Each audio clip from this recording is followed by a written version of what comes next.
It's Friday, the 25th of May, 2018. You're listening to Amusing Ourselves to Death.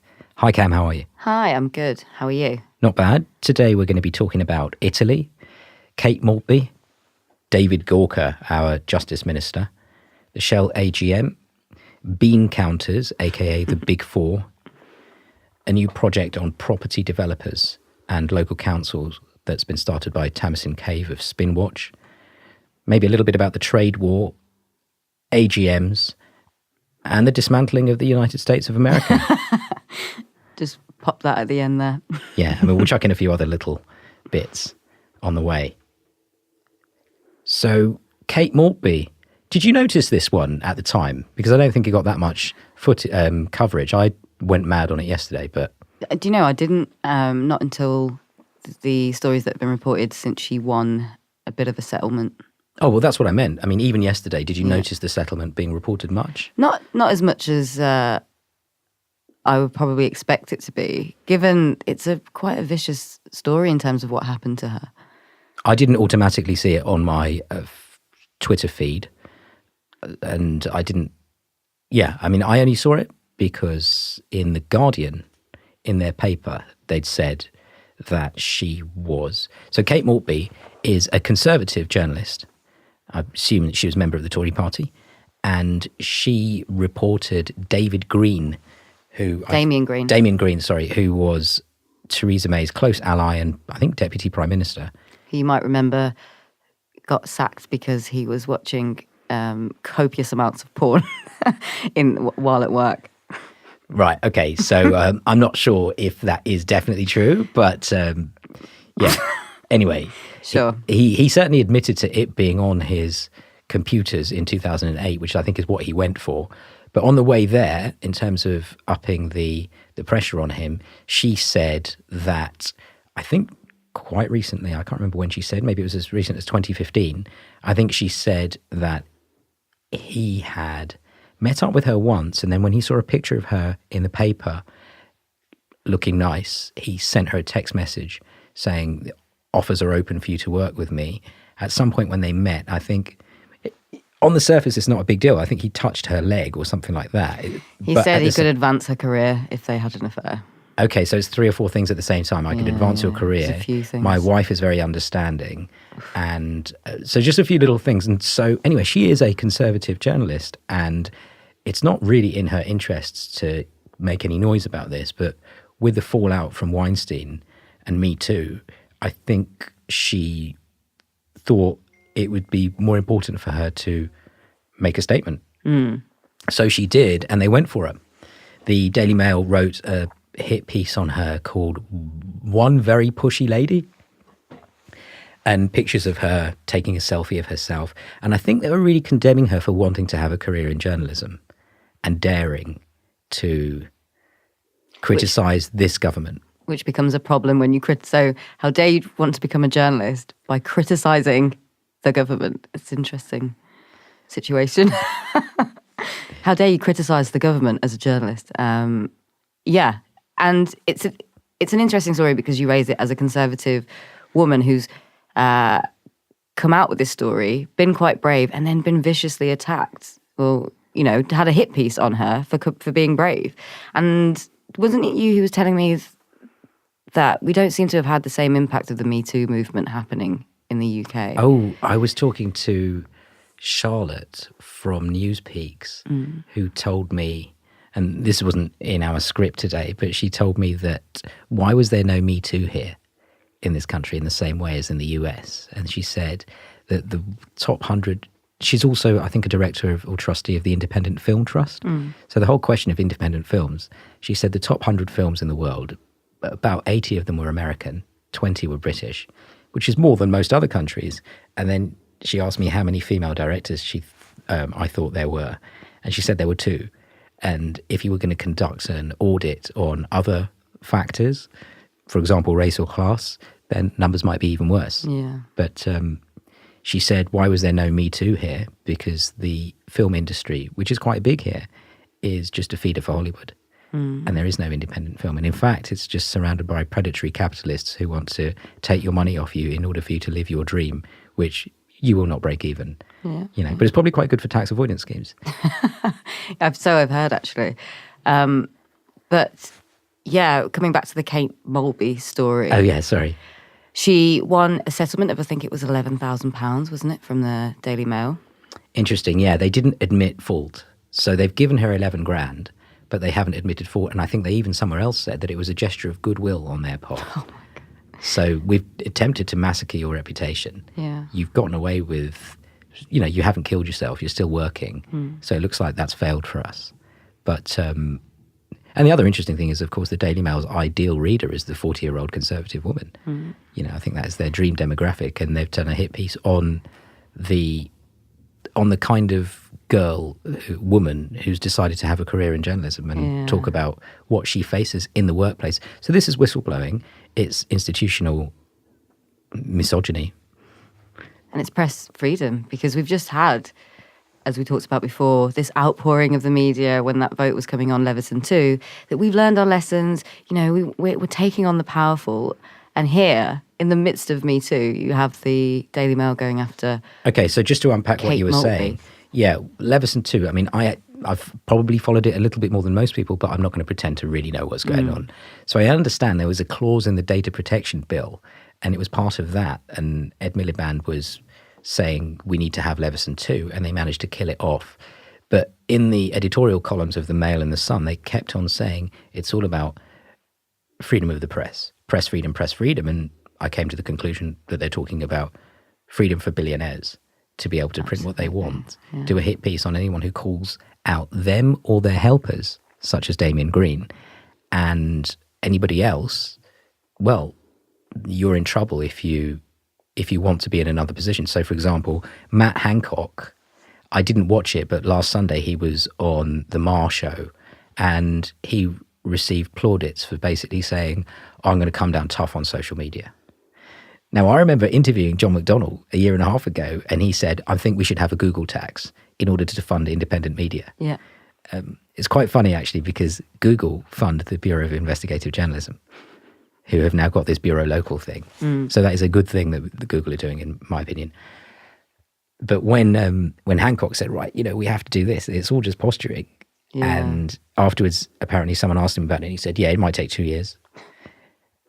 So it's just quite interesting. They're probably, I'm sure George Osborne had Sheryl Sandberg, Eric Schmidt, all these other people on their various business roundtables, helping them avoid tax. Well, we should point people to the Claire Bourne interview, because we talked to her about what she felt about the recent hearings and Mark Zuckerberg. And she said, they're not asking the questions that I would like to have asked, which are the governance of Facebook. How do you let Mark Zuckerberg be CEO and owner? Chairman. And that's a big no-no. The chairman is supposed to have his eye on, or her eye on, the CEO. Exactly. Yeah, right.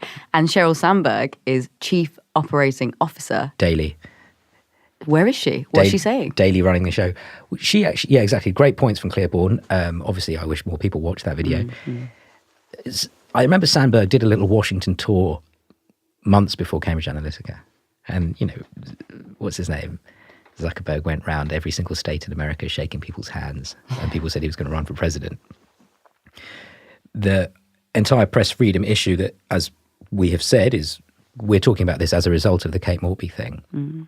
She's a journalist, and in her statement she said, the people that we have heard from in relation to Me Too, you've only heard from them because they've got the means to pay for a lawyer, and they've got the media platform for anyone to care about it once they've started paying for a lawyer. If anyone else does it, you won't hear it. So I'm going to be giving the money, I don't know if it was half the money or all the money, to the Me Too fund. I think it's Time's Up. Yeah. And the UK version of Time's Up is called the Justice and Equality Fund. And she said, the money that I give to them, it will be distributed to people who don't have my advantages. Yeah, her words were, the fund would particularly focus on those less privileged, working class women, women of colour, and those with other intersecting disadvantages who were less able to face the brunt of harassment in the workplace. And she said, it's not enough for prominent white women to speak out against harassment from our relative safety. It is essential that we give tangible financial support to women who take greater financial risks in challenging power. That's pretty strong words. I really was very surprised to see somebody that's been coming at it from where she has say something like that. And yeah, I just thought it was worth highlighting. So I looked at it, and then I noticed also that the Guardian article in the paper doesn't have any of those quotes in it. It's only when you go onto the internet that you see those quotes. So obviously they had space issues, and that bit got cut. So yeah, it's just interesting to see sexism whistleblower, because she is a whistleblower really, because she's a freelance and she's talking about the inside of politics and things like that. There's a story at the moment about how John Burkhoff is got done for calling Andrea Leadsom a stupid woman or something like that. I can't remember. Obviously, he's not the only person who probably thinks that she is, but I'm not sure where I stand on all of that. I mean, you know, if I haven't, I don't remember ever calling you a stupid woman. But if I had know about it, mate. Well, if we had an argument, you know, I don't know. Anyway, I'm not going to go there. Well, just while we've mentioned Facebook, we should mention that the obviously General Data Protection Regulation has come in this GDPR. Today, it's the 25th of May. So, right, GDPR, right. So all those wonderful emails you've probably been getting in your inbox asking you to continue to sign up.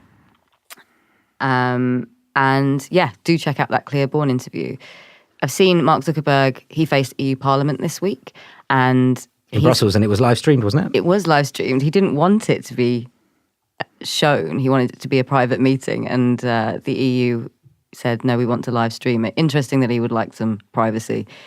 And one point that Claiborne brought up was that they keep saying that they're just a platform, but they're actually monopolizing media. They're a media company. And Zuckerberg is clearly trying to still distance himself from that kind of categorization. Yeah, she was so on it. I mean, the way she said the biggest trick they ever played was convincing everyone that they were tech. You know, yes, he's a computer programmer, but he's a computer programmer for a media company. Absolutely. And that was very clever. There's also a case going on that says that in 2012, as early as 2012, Zuckerberg himself took charge of the project in which the technology was developed that allows Facebook to know everything about all your friends. Yeah.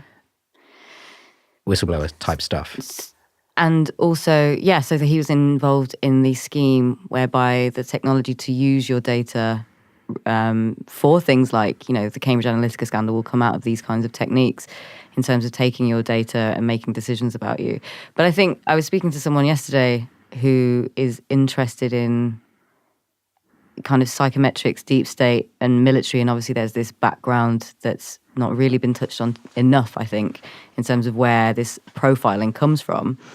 The Cambridge Analytica story is, and this is something that Claiborne said again, is it's being seen as a blip on the radar.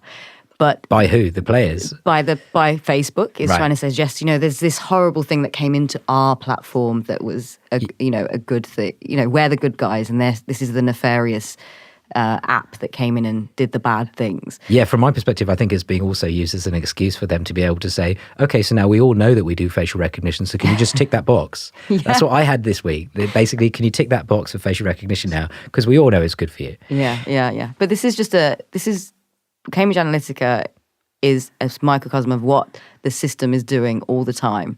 Right, this is the world that we are entering into, where people are able to hold this data and make these decisions about you. This is the model, right? And yeah, there was. I think Mark Zuckerberg said most people have opted in to targeted advertising, but they don't have a choice because otherwise you'd have to leave Facebook, right? So he's like, oh, everybody's opted in, so they clearly wanted targeted advertising. It's a bit like in terms of so if we're talking about the politics of information, info politics, then it's also a little bit like with whistleblowing, where you sign something when you start a job and you see something that's blatantly criminal and you're not allowed to talk about it. And they just say, well, you signed that. And I guess the EU Trade Secrets Act, which is basically just a corporate secrecy rule, is saying that. Interesting that in the US also this week, I just thought I'd throw this one in, I heard that there was a Supreme Court hearing that said that up to 25 million Americans in work are going to be affected by this new judgment that says that when you signed a contract at work, you can do a class action if you see bad stuff happening at work, and now you can't.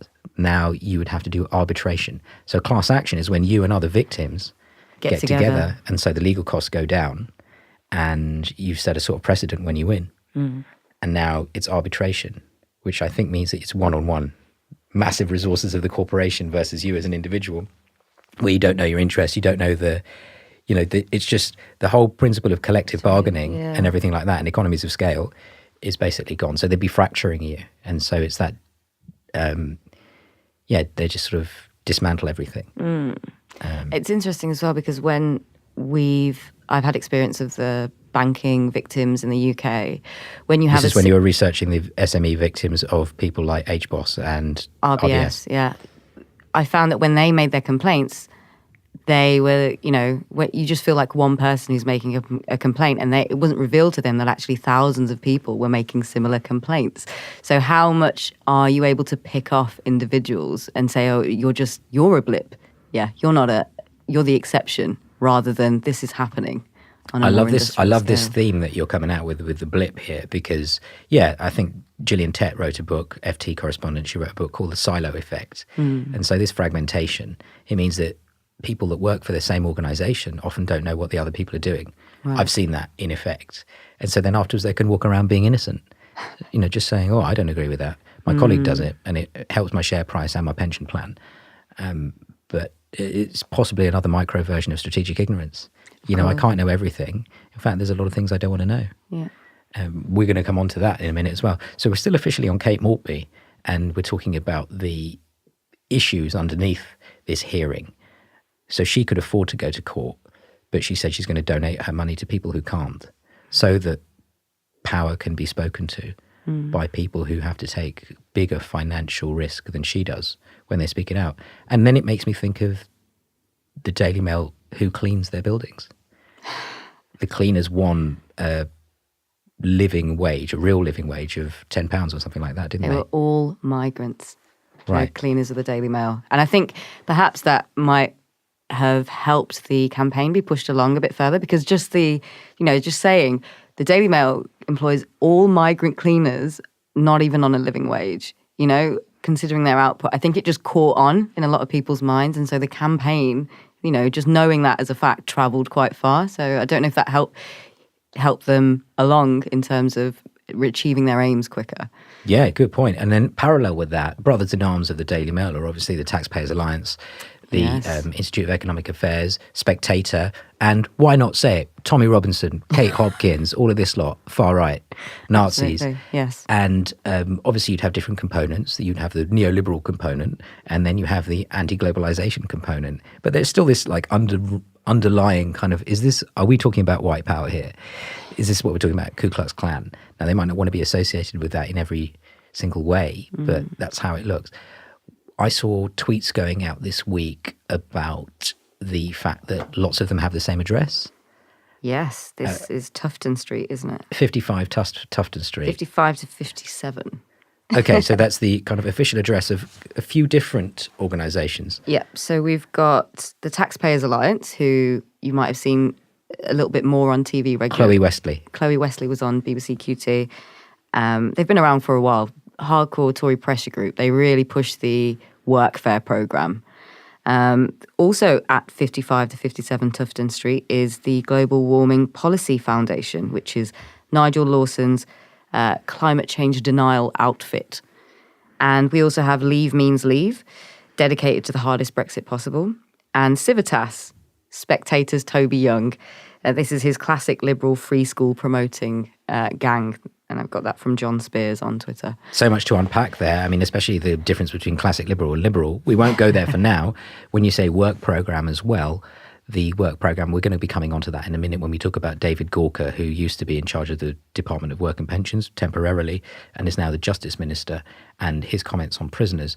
But going back to these people, Chloe Wesley, for example, who's been on lots of different television programs and obviously was a big Brexiteer. Strategic ignorance. So you've got facts, and you've got facts that serve their purpose.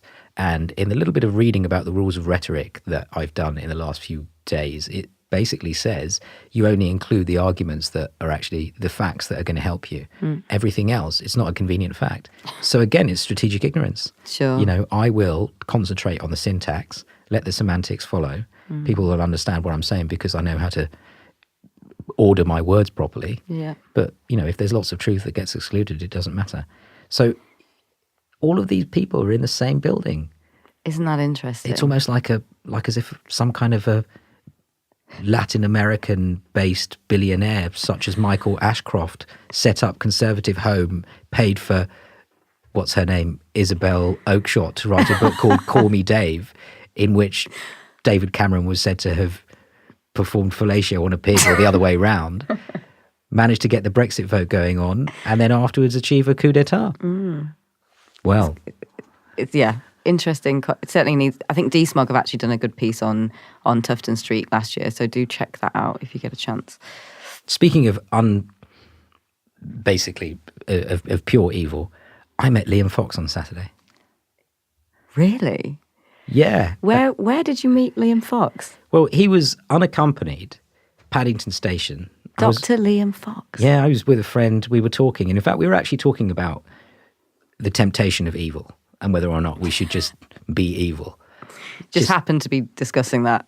Yeah, because we're both just trying to make a name for ourselves and, looking for big boy status, that kind of thing. And It up pops Liam Fox. yeah, I mean, he's a journalist as well. And I say journalist, I mean, none of us are really making any money on that front. But there he was. So, of course, I went up to him. Of course. My friend, because I couldn't see him, my friend says, I think that's Liam Fox. And he was unaccompanied, not quite as tubby as he looks on telly. So I go up to him. My phone's not working, nor's my mate's. So what did I say? First of all, do Alec rule the world? And because obviously he's been schooled in the art of strategic ignorance, he just carries on trundling up the hill, Paddington. That's American Legislative Exchange Council, by the way, who Fox's think tank was twinned with. Yeah, exactly. And domiciled at at the House of Commons, and Atlantic Bridge and all this stuff. So I basically said, I then spelled it out for him. I said, the American Legislative Exchange Council, do they run the world? He carries on walking. He hasn't stopped listening, but he's carrying on walking. So I said, Runjan, by the way. And then I said, oh, by the way, what's going on with you in the Sri Lankan government? Because you genocided my people, didn't you?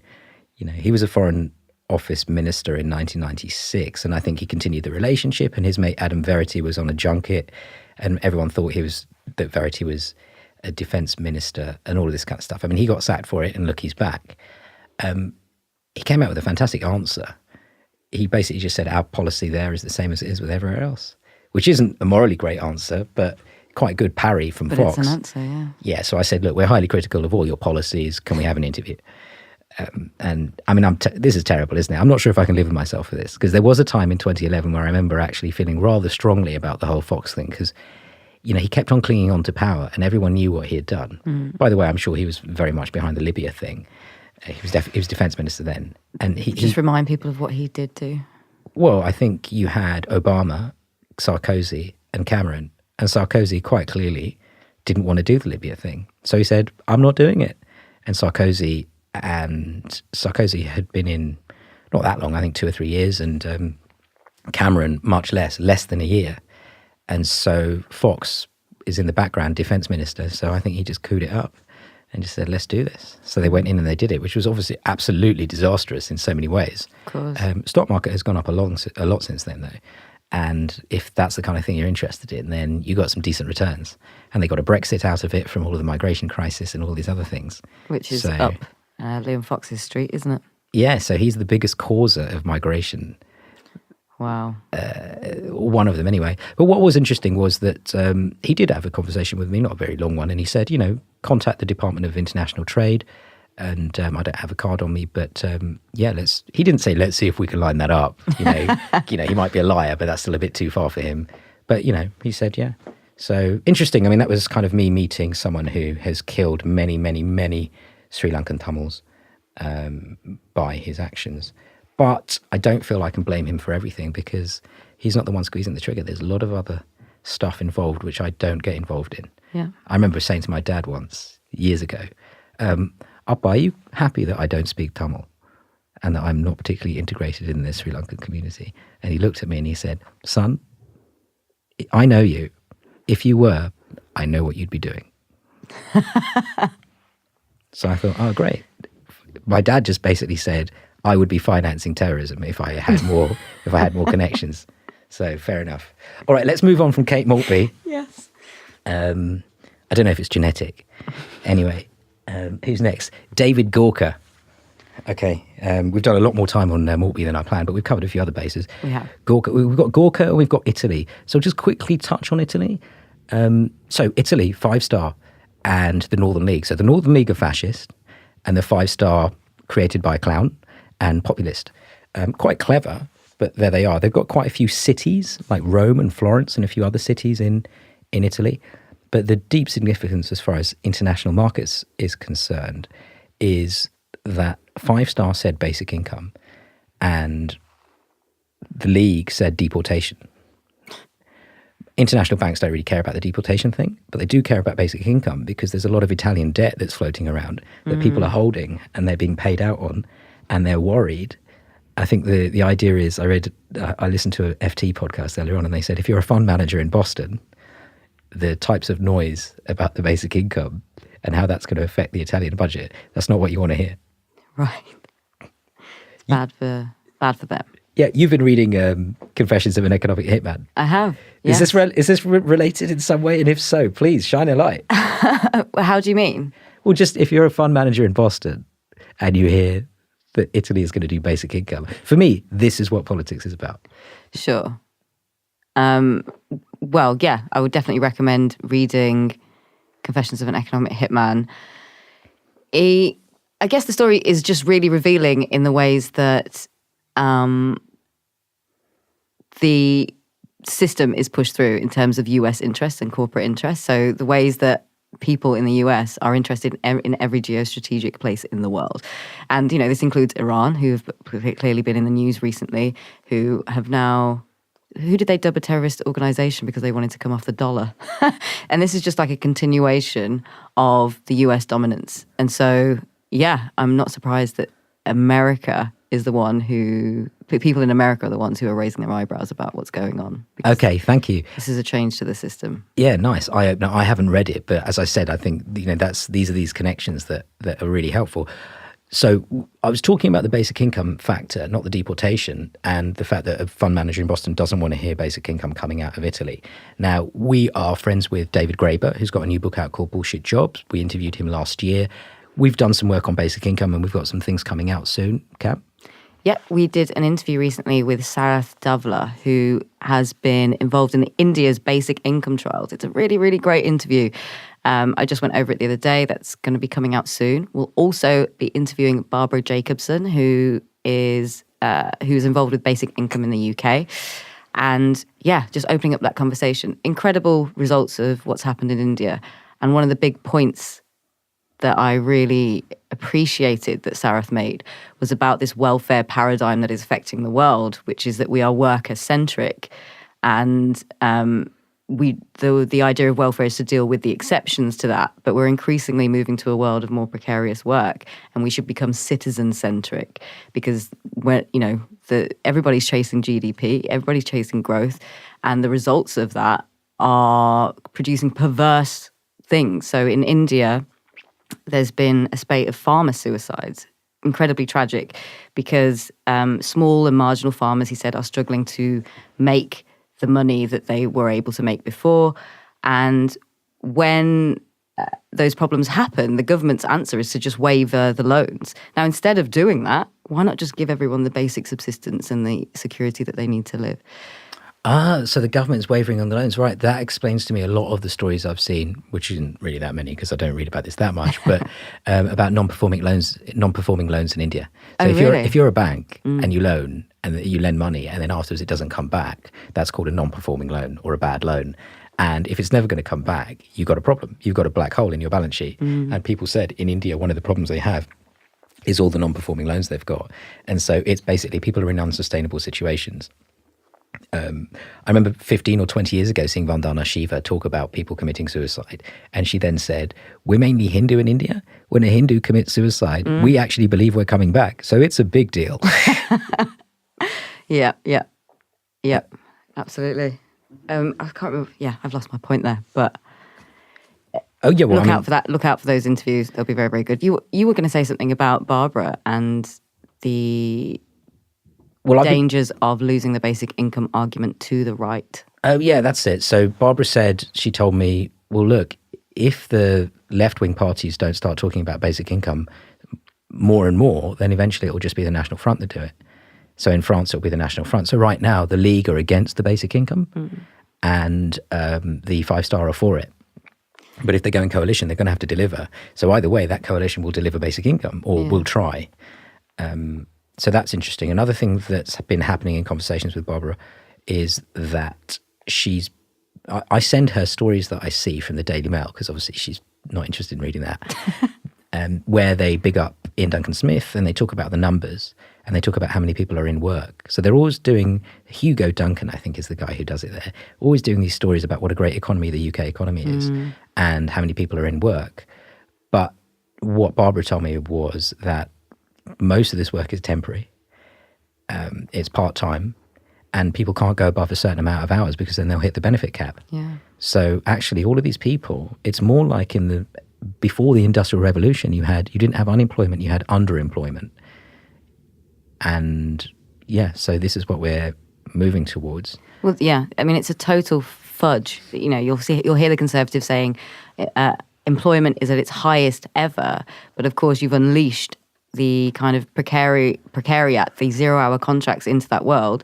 And also we have record levels of in-work poverty. So yes, there are more people in work than ever, but there are more people in work than ever who are still unable to get by. And does that mean that it's a successful system? And coming back to the Confessions of an Economic Hitman, you know, in that story, you really understand how he was used as an economist to dream up these figures of GDP and growth and how they really don't mean that much. And it's all designed to get us to chase this system that isn't really working for us. So, you know, basic income comes into conflict with that. Yeah, sure. And in terms of the history of the marketing of the word growth, apparently it was Samuel Britton that came up with this idea of growth is good. And John F. Kennedy's economists, I think this is Ann Pettifor that I heard this from and a couple of other authors, and they basically just said it. They knew it was just a temporary thing and it's become a permanent thing, permanent growth. On Sarath, talking about going from a worker-centric to citizen-centric. And just to add one thing that he said, he said the radical part of it, there's nothing really radical about it. The radical part of it is that it is unconditional. And he says you don't have to prove that you're poor, and it opens up all of these questions about what is work, who does unpaid work, what is care, you know, what does it mean to get by, what do we do with it, what is money, what are resources. So yeah, it's really, really powerful interview, and he gives you the results of what happened in India, which had some really positive outcomes. Yeah, interesting that he talks about opening these things up. Well, there's no point in opening things up if you're not allowed to talk about them once you've opened them up. So the other thing is you open them up and then afterwards you say, who are we? Where do we stand? What kind of commitments are we prepared to make to each other? As well as, you know, whatever else. Because there was that lawyer, wasn't there, in America who was chased around for having said in the cafe, what was his name? I've forgotten his name. Schlossberg. Oh yeah, you don't speak English. Yeah, and he eventually apologized, but oh my God. And people were saying, oh, should you hound him and everything like that? And I just thought, well, I'm not sure. But the point is, he's put his hand up and he said, I'd quite like to carry on living in America, please. You know, I'm really sorry and stuff like that. But that's an example for me. I was happy with his hounding. Right, yeah. Well, that's an example for me of somebody, you know, if Sarath says, look, let's open it up so we can talk about stuff.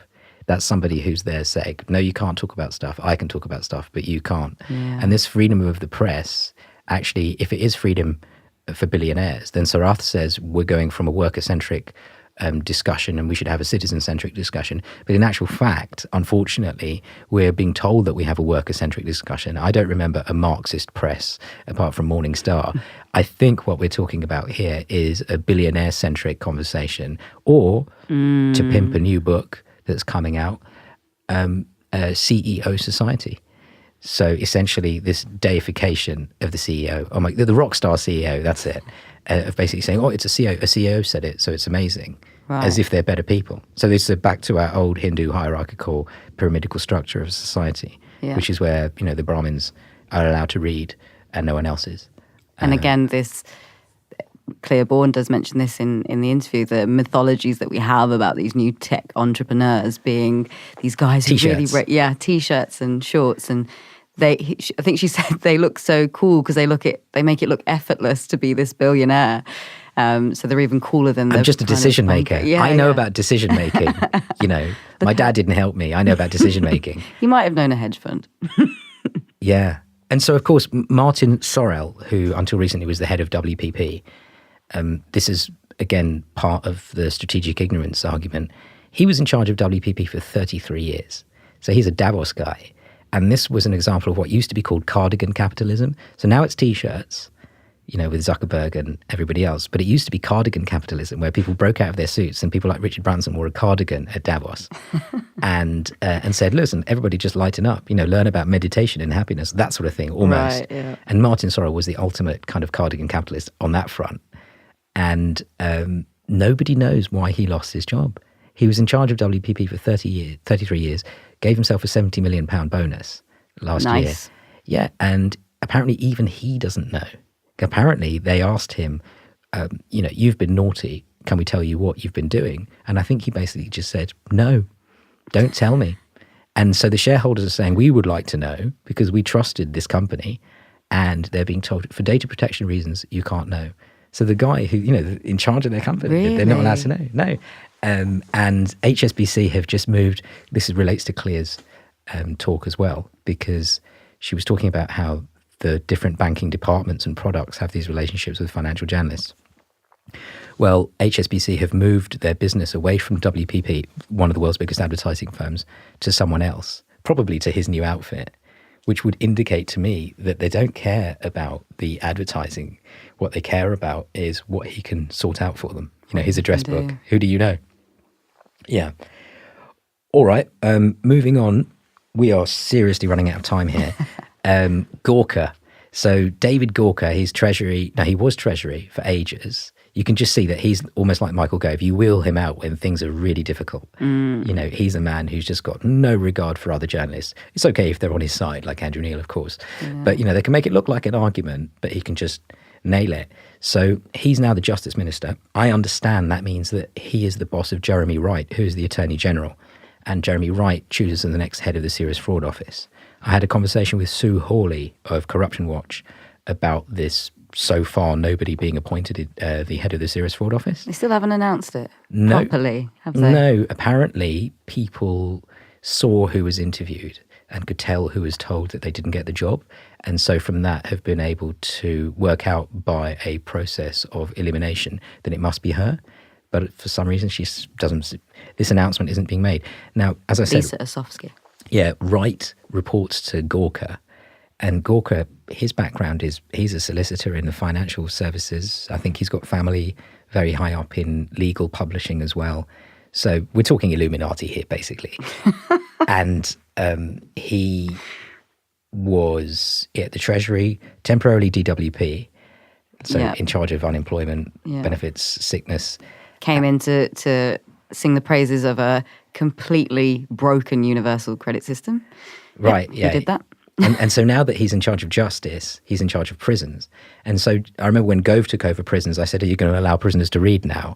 And he did, which is very kind of him. Must be his education ministry background speaking there. And this time Gawker, he's got his background. So he's basically said, I'm going to sort it out so that prisoners can have leave to get experience in work, like sort of work experience. It sounds like the work program. I don't know if they're going to be paid. And then he said, and the other really good thing about this is that with Brexit, there are so many jobs that we're never going to be able to get done because we're not going to allow anyone into the country. So we can get prisoners to do that. And I thought, that's exactly the same as that film, The 13th Amendment, or The 13th, or 13. It is, yeah. Where they basically just get people to make stuff in prison. In the prisons, yeah. Yeah, for very, very cheap. So that, for me, was a bullshit jobs kind of story. It was a basic income story. But also, it's related to Corruption Watch as well, because if it's his job to choose the next head of the Serious Fraud Office, and he doesn't seem to get that if you're coming out of prison, you might only be in prison because you were poor. You might only be in prison because you didn't have an income to be able to pay for food. Absolutely. I met someone not that long ago who told me that when he was much younger, he was involved in a scam, went to jail, and that most of the people that he saw in jail just wanted to buy some toys for their kids, you know, and Gorka is too busy mixing with corporate criminals, I think, and trying to work out a way of being able to say Britain is open for business and that sort of thing, than he is to understand what's going on with why people end up in jail in the first place. And he seems to think that we can get them out of jail and then afterwards we'll give them a job, a crap job, give them a bullshit job, and everything's fine. I've done my job properly. This is also the dedication of this government to the race to the bottom. So the workfare scheme, we mentioned earlier, this was the brainchild of the Taxpayers Alliance, who got the Conservative Party to adopt it. I didn't know that. I remember their report coming out and then pushing that this would be the thing that would help. So it's all coming out of Ashcroft then, isn't it? The billionaire. There you go. And as I said before, the research all said this will drive down wages. It will only benefit these corporations like Tesco's, who employ people for 6 weeks at a time to stack shelves. And you're just ensuring that layer is there after Brexit. So, I mean, on Question Time last night, somebody said, you know, this was a country running on cheap labour. We wanted at the end of that, and that's why we voted Brexit, to bring a halt to immigration. But really, that's not going to be something that goes away. And of course, unfortunately, for people who think that way, there's going to be other trade deals with places like India who are going to demand free movement. So Japan did this week as well. They said we want more visas. Yeah. And who's going to do those jobs? You're still going to require cheap. Like, the government is more committed to the cheap labour for business than it is to the public having better, you know, working rights. And this is something that's been said for a long time. I mean, Priti Patel said, I can't remember her exact words in Parliament, but she said she wanted to lift the burden of 30% of employment and safety regulations, and that means losing workers' rights. Okay, I'm sure that means Grenfell as well. Okay, so that's a bit of time on Gorka. Thank you. That was really good. Let me just run through a few things, and if you've got any good points, which I know you do, then we can hopefully help hit fit them. In what we can, yeah. Yeah, so on the subject of think tanks, Mark Littlewood, what did he say? He was talking about something. Who is he and what did he say? So he's the director of the Institute for Economic Affairs, one of the dark money think tanks of the UK. Probably the most prominent, I would say, the most listened to. Been around for 60 years. And he had a comment in the Daily Mail saying that the councils should deal with high pay rather than hiking council tax rates. Now, I thought that was a bit weird coming from... High pay, so you mean the bosses? Yeah. So the bosses of the councils are being paid too much. And I think that's true. But yeah. Sure. Why not? But what was he saying? But, he came out and says that should be tackled before council tax hikes. Now, I remember quite clearly the Institute for Economic Affairs coming out every January when the High Pay Centre does their campaign for Fat Cat CEOs and says that by, the 7th or the 8th of January, they have already achieved the wages, the top CEOs have already achieved the wages of their staff, the average wage in the UK, which is about £25,000. And I've seen the IEA release press releases saying these campaigns are really no help at all, and you shouldn't be focusing on the high pay of CEOs to deal with inequality. We should be dealing with how to help the poorest rather than paying any attention at all to the people at the top. So I thought it was an interesting comment from Mark Littlewood, considering his institution normally strikes out against that sort of thing. Right, yeah. He says, leave the people at the top out of this. Yeah. Interesting. Andrew Adonis, I remember him sending a tweet out, so Lord Adonis, anti-Brexit, but also done a lot to make the university an illiberal space. I remember him saying to the striking lecturers earlier on this year, you should be focusing on the pay of vice-chancellors instead of, your own pay or something like that, or the high fees and things like that. Yeah, so this kind of theme in terms of they sell one idea and then do another one. And you were just saying last week, I mean, we might go on to Shell now, but that they focus on the executive pay rather than the environmental destruction as the problem with these oil companies and these fossil fuel companies. Absolutely, yeah. So it was Shell and BP AGM. I haven't got too much information on the BP AGM. I know people came in from around the world for it. And, they did. And things like that, talking about fracking in New Mexico and things like that.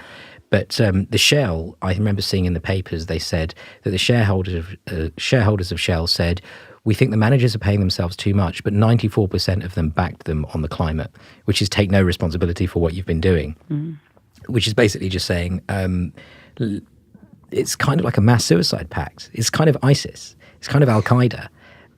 Just, let's just, hit walls. Yeah. Quite amazing. You should just be paid a bit less. Yeah, and so I've heard about a couple of companies who are called shareholder advisory companies. I think one's called Glass Lewis and another one is called ISS. I mean, these guys need a campaign against them because they're basically saying, oh yeah, we look after the interest of the shareholders, but when it comes to society, I don't think they care. And, unlike Share Action, who at least do a little